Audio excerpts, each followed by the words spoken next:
Hello, welcome to Social Post. This is Lalitendra Nath, founder of Golden Ratio Profile. Golden Ratio Profile intraday సిరీస్లో ప్రతి ఒక్క వీడియోని miss కాకుండా చూడండి. ఏ వీడియోని స్కిప్ చేయొద్దు.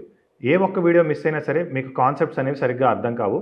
కాబట్టి ఏ వీడియోని మిస్ అవ్వద్దు, ఏ వీడియోని స్కిప్ చేయకుండా ఫస్ట్ నుంచి లాస్ట్ వరకు చూడండి. Let's dive into the golden ratio profile intraday series.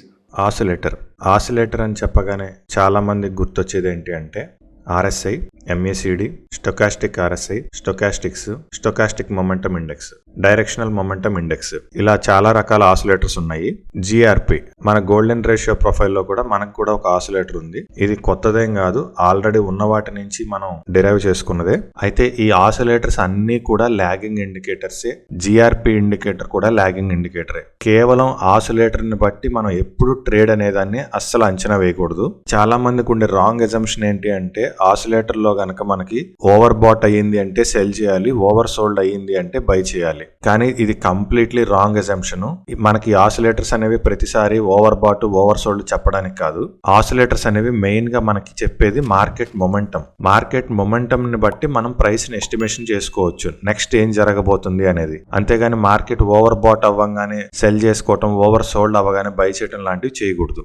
Over bat over sold అనేది ఆసిలేటర్స్ లో ఉన్న ఒక ఆస్పెక్ట్. ఆ ఓవర్ బాట్ ఓవర్ సోల్డ్ ని కూడా విత్ రెస్పెక్ట్ టు మొమెంటం తో మనం ఆలోచించి ఇది ఓవర్ బాట్ అయ్యిందా ఓవర్ సోల్డ్ అయ్యిందా అనేది మనం క్యాలిక్యులేట్ చేసుకోవాలి. అంతేగాని డైరెక్ట్ గా ఆసిలేటర్ లైన్ అనేది ఎప్పుడైతే ఓవర్ బాట్ రీజియన్ కి టచ్ అయిందో వెంటనే సెల్లింగ్, ఆసిలేటర్ లైన్ అనేది ఎప్పుడైతే ఓవర్ సోల్డ్ లైన్ కి టచ్ అయిందో వెంటనే బయ్యింగ్, ఇలా చేయకూడదు. GRP ఆసిలేటర్ అనే కాదు, ఏ ఆసిలేటర్ లో అయినా సరే ఇవే రూల్స్ వర్తిస్తాయి. ప్రతి ఆసిలేటర్ లో మనకి జీరో లైన్ అనే ఒక లైన్ ఉంటుంది. ఈ లైన్ కి పైన ఉంటే మార్కెట్ మొమెంటం అనేది పాజిటివ్ గా ఉంటుంది. ఈ లైన్ కన్నా కింద ఉంటే గనక మార్కెట్ మొమెంటం అనేది నెగిటివ్ గా ఉంటుంది. అయితే ఈ లైన్ కి పైన అగైన్ మనకి 2 జోన్స్ ఉంటాయి. లైన్ కి కన్నా కింద మనకి 2 జోన్స్ ఉంటాయి. ఫస్ట్ జోన్ ఏంటి అంటే స్ట్రాంగ్ బయ్యింగ్, సెకండ్ జోన్ ఏంటి అంటే స్ట్రాంగ్ సెల్లింగ్, థర్డ్ జోన్ ఏంటంటే neutral buying, weak selling, fourth zone వచ్చేసి neutral selling, weak buying. Market momentum ని బేస్ చేసుకొని అసలు ఈ స్ట్రాంగ్ బయ్యింగ్ ఏంటి, స్ట్రాంగ్ సెల్లింగ్ ఏంటి,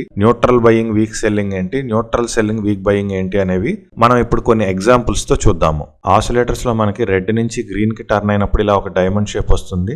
అలానే గ్రీన్ నుంచి రెడ్ కి టర్న్ అయినప్పుడు మనకు ఒక డైమండ్ షేప్ వస్తుంది. ఎప్పుడైతే మనకు ఆసిలేటర్ అనేది గ్రీన్ కనిపించిందో వెంటనే బయ్యింగ్, రెడ్ కనిపిస్తే వెంటనే సెల్లింగ్ అనేది పొరపాటును కూడా చేయకూడదు. అసలు ఆసిలేటర్ ని బేస్ చేసుకుని ట్రేడింగ్ పాయింట్ ఆఫ్ వ్యూలో ఒక్క డెసిషన్ కూడా మనం తీసుకోకూడదు. ఆసిలేటర్ యొక్క అడ్వాంటేజెస్ ని ట్రేడింగ్ లో మనం ఎట్లా వాడుకోవచ్చు అనేది చూద్దాము. ఫర్ ఎగ్జాంపుల్ మార్కెట్ అనేది మనకి ఇక్కడ రెసిస్టెన్స్ ని టచ్ చేసింది. రెసిస్టెన్స్ ని టచ్ చేసిన తర్వాత బ్రేక్అవుట్ ఐడెంటిఫైర్ అనేది యాంగిల్ ని కట్ చేసింది. ఎప్పుడైతే ఈ యాంగిల్ ని ఇక్కడ మనకు కట్ చేసిందో ఆ సిచ్యువేషన్ లో market neutral buying, weak selling లోకి ఎంటర్ అయింది. కానీ ఇక్కడ మనకి స్టిల్ ఇంకా CPR కన్నా పైనే ఉంది కాబట్టి మనం ఎటువంటి డెసిషన్ తీసుకోలేము. కాసేపటి తర్వాత మనకి బ్రేక్అవుట్ ఐడెంటిఫైర్ అనేది CPR ని కూడా క్రాస్ చేసి కిందకు వచ్చింది. వాల్యూ ఏరియా హై లోపలికి ఎంటర్ అయింది. మనకి ఇక్కడ CPR కన్నా పైన ఉన్నంత సేపు కూడా మనం పాజిటివ్ గా ఎక్స్పెక్ట్ చేసే అవకాశం ఉంటుంది. కాకపోతే ఏంటంటే మనం యాంగిల్ కట్ అయింది కాబట్టి ఇది ఖచ్చితంగా కిందకే వస్తుందని మనం ఎక్స్పెక్ట్ చేస్తాము. కానీ CPR కన్నా పైన ఉంది కాబట్టి ఎటువంటి డెసిషన్ తీసుకోలేము. ఆ సిచ్యువేషన్ లో కింద ఆసిలేటర్ లో జీరో కన్నా కూడా కిందకు వచ్చేసింది. అంటే ఈ రెసిస్టెన్స్ నుంచి ఇంకా పెరిగే అవకాశాలు చాలా తక్కువ. ఖచ్చితంగా మార్కెట్ అనేది ఇక్కడ నుంచి టర్న్ అవబోతుంది అనేది మనకి స్ట్రాంగ్ ఇండికేషన్ అన్నమాట. కాబట్టి ఎప్పుడైతే మనకి CPR లోపలికి ఎంటర్ అయిపోయిందో, వాల్యూ ఏరియా హై లోపలికి ఎంటర్ అయిపోయిందో, ఓకే మనకి ఇక్కడ యాంగిల్ సాటిస్ఫై చేసింది, CPR సాటిస్ఫై చేసింది, వాల్యూమ్ ప్రొఫైల్ సాటిస్ఫై చేసింది.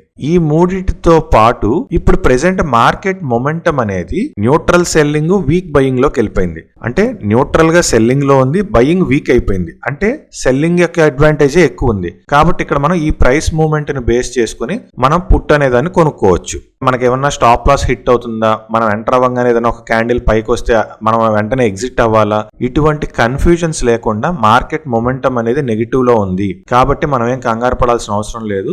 మనం వెయిట్ చేయొచ్చు ప్రాఫిట్ వచ్చే వరకు. అట్లీస్ట్ మనకి నెక్స్ట్ యాంగిల్ టచ్ అయ్యే వరకు కూడా మనం డీసెంట్ గా ప్రాఫిట్ అనేది తీసుకోవచ్చు అనే కాన్ఫిడెన్స్ ఇస్తుంది ఈ ఆసిలేటర్ అనేది. ఫర్ ఎగ్జాంపుల్ ఈ కేసులో మనం తీసుకుంటే ఇక్కడ మనకి బ్రేక్అవుట్ ఐడెంటిఫైర్ అనేది ఇంకా ఫ్యాన్ ఎడ్జ్ ని క్రాస్ చేయలేదు. కానీ ప్రైస్ అనేది మనకి ఈ అప్పర్ యాంగిల్ ని టచ్ చేసి ప్రైస్ అనేది రివర్స్ అవుతుంది. ఇక్కడ ప్రైస్ రివర్స్ అవుతుంది అనేది మనకి క్యాండిల్స్ ని బట్టి అర్థం అవుతుంది. కానీ ప్రీవియస్ గా కూడా ఇక్కడ మనకి ఫ్యాన్ యాంగిల్ ని టచ్ చేసి ప్రైస్ అనేది కిందకు వచ్చింది, మళ్ళీ సిపిఆర్ దగ్గర సపోర్ట్ తీసుకుని పైకి వెళ్ళింది. కానీ ఈసారి సిపిఆర్ దగ్గర సపోర్ట్ తీసుకుని పైకి వెళ్తుందా కిందకు వస్తుందా అనేది మనం చెప్పలేం. అయితే ఎప్పుడైతే మనకి ఈ ప్రైస్ అనేది ఇలా కిందకి సిపిఆర్ దాకా వస్తుందో ఇక్కడ మనకి ఆసిలేటర్ లో సింబల్ అనేది చేంజ్ అయింది, అంటే గ్రీన్ నుంచి రెడ్ కి టర్న్ అయింది. కాబట్టి ఇక్కడ మనం రెడీగా ఉండొచ్చు, ప్రైస్ అనేది కిందకి వెళ్ళబోతుంది, ఛాన్సెస్ అనేవి కిందకి వెళ్ళడానికి ఎక్కువగా ఉన్నాయి అనేది ఒక ఇండికేషన్ అనేది మనకి మొమెంటం అనేది క్రియేట్ చేస్తుంది అనమాట.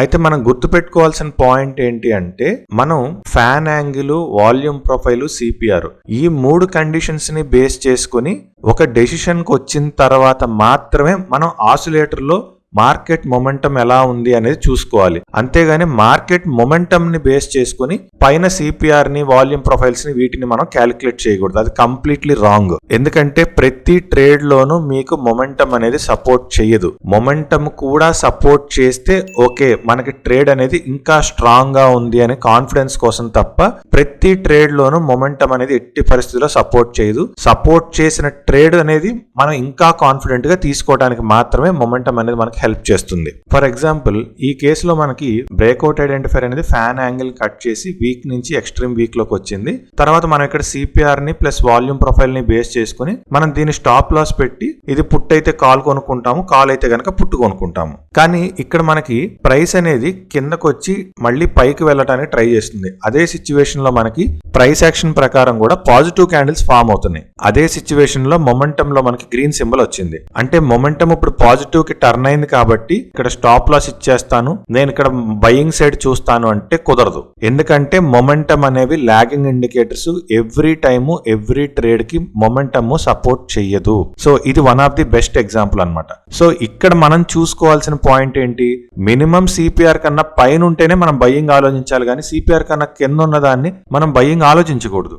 సో ఇక్కడ సిపిఆర్ కన్నా కింద ఉంది కాబట్టి సెల్లింగ్, మొమెంటం అనేది మనకి వీక్ లో ఉంది, 0 కన్నా కింద ఉంది, అంటే 1 or 2 పాజిటివ్ ప్యాటర్న్స్ పడినా గానీ మార్కెట్ మళ్ళీ కిందకే వెళ్తుంది. సిపిఆర్ కన్నా పైన బాడీ క్లోజ్ అయితే ఆలోచించాలి తప్ప సిపిఆర్ కన్నా కింద ఉన్నంతసేపు మొమెంటం మీకు రెడ్ నుంచి గ్రీన్ కి టర్న్ అవుతున్నా, గ్రీన్ నుంచి రెడ్ కి టర్న్ అవుతున్నా మీ ట్రేడ్ ఏది ఎఫెక్ట్ అవ్వదు. ఫర్ ఎగ్జాంపుల్ ఈ కేసులో మనం తీసుకుంటే మనకి మార్కెట్ అనేది ఇక్కడ పాజిటివ్ గా ఉంది, సిపిఆర్ కన్నా పైన ఉంది. ఇక్కడ మనకి స్ట్రాంగ్ బయింగ్ లో నుంచి న్యూట్రల్ బయింగ్ లోకి వచ్చేసింది మార్కెట్. న్యూట్రల్ బయింగ్ లోకి వచ్చిన తర్వాత మనకి చూడండి ఈ సింబల్స్ అనేవి ఎన్నిసార్లు చేంజ్ అయ్యాయో, గ్రీన్ నుంచి రెడ్ కి, రెడ్ నుంచి గ్రీన్ కి, మళ్ళీ రెడ్, మళ్ళీ గ్రీన్, మళ్ళీ రెడ్, ఎన్నోసార్లు చేంజెస్ అయ్యాయి. కానీ ఎన్నిసార్లు చేంజ్ అయినా ఇక్కడ మనకి సిపిఆర్ కన్నా పైన ఉన్నంత వరకు ఎట్టి పరిస్థితుల్లో మనం సెల్లింగ్ ఆలోచించకూడదు. ఎప్పుడైతే ప్రైస్ అనేది ఇక్కడ యాంగిల్ ని ప్లస్ సిపిఆర్ ని బ్రేక్ చేసి కిందకు వచ్చిందో అక్కడ మనం ఫిక్స్ అవ్వాలి. కాబట్టి ఎప్పుడైతే మనకి సిపిఆర్ కన్నా కిందకు వచ్చి యాంగిల్ కన్నా కిందకు వచ్చిందో అక్కడి నుంచి మనకి ప్రైస్ మూవ్మెంట్ కూడా చాలా ఫాస్ట్ గా కిందకు వచ్చింది. ఆ సిచ్యువేషన్ లో ఇది మనకి 0 లైన్ కన్నా కిందకి వెళ్ళిపోయింది. 0 లైన్ కన్నా కిందకి వెళ్ళిన తర్వాత సిపిఆర్ కన్నా కింద నుండి 0 లైన్ కన్నా కింద ఉన్నంత సేపు ఇది ఎన్నిసార్లు రెడ్ నుంచి గ్రీన్ కి టర్న్ అయినా మనం పట్టించుకోవాల్సిన అవసరం లేదు. ఈ విధంగా మనం ట్రెండ్, సిపిఆర్, వాల్యూమ్ ప్రొఫైల్ ఏదైతే మనం ఫాలో అవుతున్నామో అదే రూల్ ఫాలో అవుతూ దానికి మొమెంటం ఏ విధంగా హెల్ప్ చేస్తుంది అన్న పాయింట్ ఆఫ్ వ్యూ లో మాత్రమే మనం మొమెంటం ని యూజ్ చేయాలి. డైరెక్ట్ గా మొమెంటం మీద ఎప్పుడు ఎటువంటి సిచ్యువేషన్స్ లో కూడా ఆధారపడకూడదు. ప్రైస్ అనేది ఎప్పుడు ఓవర్ బాట్ అయింది, ఎప్పుడు ఓవర్ సోల్డ్ అయింది అని తెలుసుకోవాలి అంటే మనకి డే యొక్క ట్రెండ్ అనేది మనం అర్థం చేసుకోవాలి. మనకి ప్రైస్ యాక్షన్ రేంజ్ బ్రేక్అవుట్ అనేది మనకు ఒక కాన్సెప్ట్ ఉంది. సో మన రేంజ్ బ్రేక్అవుట్ కన్నా గనక కిందనుంటే, ఫర్ ఎగ్జాంపుల్ ఈ డే మొత్తం తీసుకుంటే మనకి ఇది డౌన్ ట్రెండ్ లో ఉంది. ఆ డేలో మనకి రేంజ్ బ్రేక్అవుట్ అనేది ఇలా వచ్చింది. రేంజ్ బ్రేక్అవుట్ కన్నా కింద ట్రేడ్ అవుతుంది అంటే మార్కెట్ వీక్ గా ఉంది అని అర్థం. మార్కెట్ మీరు ప్రైస్ ని బేస్ చేసుకుని ఎప్పుడైతే మార్కెట్ వీక్ గా ఉంది అని ఫిక్స్ చేసుకున్నారో ఇటువంటి సిచ్యువేషన్స్ లో ఎన్నిసార్లు ఓవర్ బాట్ సిచ్యువేషన్స్ లోకి వచ్చినా గానీ అక్కడి నుంచి ప్రైస్ అనేది రియాక్ట్ అయ్యి కిందకి వెళ్తుంది. సో ఓవర్ బాట్ అయిందా, ఓవర్ సోల్డ్ అయిందా అనేది ఆసిలేటర్ లో మనకి ఎటువంటి కన్ఫర్మేషన్స్ రావు. మార్కెట్ యొక్క స్ట్రెంగ్త్ ని మనం ప్రైస్ ని బట్టి బేస్ చేసుకుని ఎప్పుడైతే మన రేంజ్ బ్రేక్అవుట్ కన్నా కింద ఉందో ఓకే మార్కెట్ వీక్ అని ఫిక్స్ అయిపోయాం. ఎప్పుడైతే మార్కెట్ వీక్ గా ఉందో ఆ సిచ్యువేషన్స్ లో ఆసిలేటర్ ఓవర్ బాట్ జోన్ కి వచ్చిన ప్రతిసారి ప్రైస్ రియాక్ట్ అవుతుంది, మళ్ళీ ప్రైస్ అనేది కిందకి వెళ్లే ఛాన్సెస్ చాలా ఎక్కువ ఉంటాయి. ఇది మనకి ఒక పాజిటివ్ డే, మన రేంజ్ బ్రేక్అవుట్ కన్నా కూడా పైన ట్రేడ్ అవుతుంది.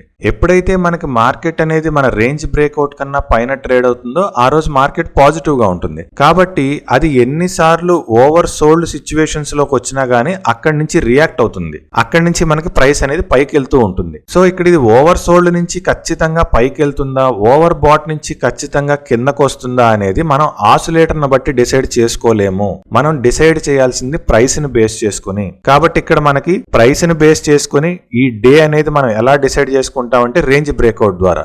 రేంజ్ బ్రేక్అవుట్ ద్వారా మనకి డే మీద క్లారిటీ వచ్చినప్పుడు ఓకే ఓవర్ సోల్డ్ కి వచ్చిందంటే ఇది మళ్ళీ రైజ్ అయ్యే అవకాశం ఉంది, రేంజ్ బ్రేక్అవుట్ కన్నా కింద ఉంది అంటే ఓవర్ బాట్ కి వచ్చినప్పుడు మళ్ళీ ఇది ప్రైస్ అనేది కిందకి వెళ్ళే అవకాశం ఉంది అనేది మనం డిసైడ్ చేసుకోవచ్చు. అలాగని డైరెక్ట్ గా ఓవర్ బాట్ ఓవర్ సోల్డ్ లో బయింగ్లు సెల్లింగ్లు చేయొద్దు. ఎవ్రీ టైం ఒకటే గుర్తు పెట్టుకోవాలి, మనం ట్రెండ్, వాల్యూమ్ ప్రొఫైల్, సిపిఆర్ ఈ మూడింటిని బేస్ చేసుకుని మాత్రమే ట్రేడ్స్ ఎంటర్ అవ్వాలి. ఆ trade entry point of time లో మనకి ఆసిలేటర్ కూడా హెల్ప్ చేస్తే ఇంకొంచెం కాన్ఫిడెంట్ గా ట్రేడ్ అనేది ఎంటర్ అవ్వచ్చు. ఎప్పుడూ కూడా ఆసిలేటర్ ని మెయిన్ గా బేస్ చేసుకుని ఎటువంటి ట్రేడ్స్ ప్లాన్ చేయకూడదు. దీని గురించి మరిన్ని వివరాలు కావాలంటే ఈ కింద ఉన్న నంబర్కి కాంటాక్ట్ చేయండి. Thank you.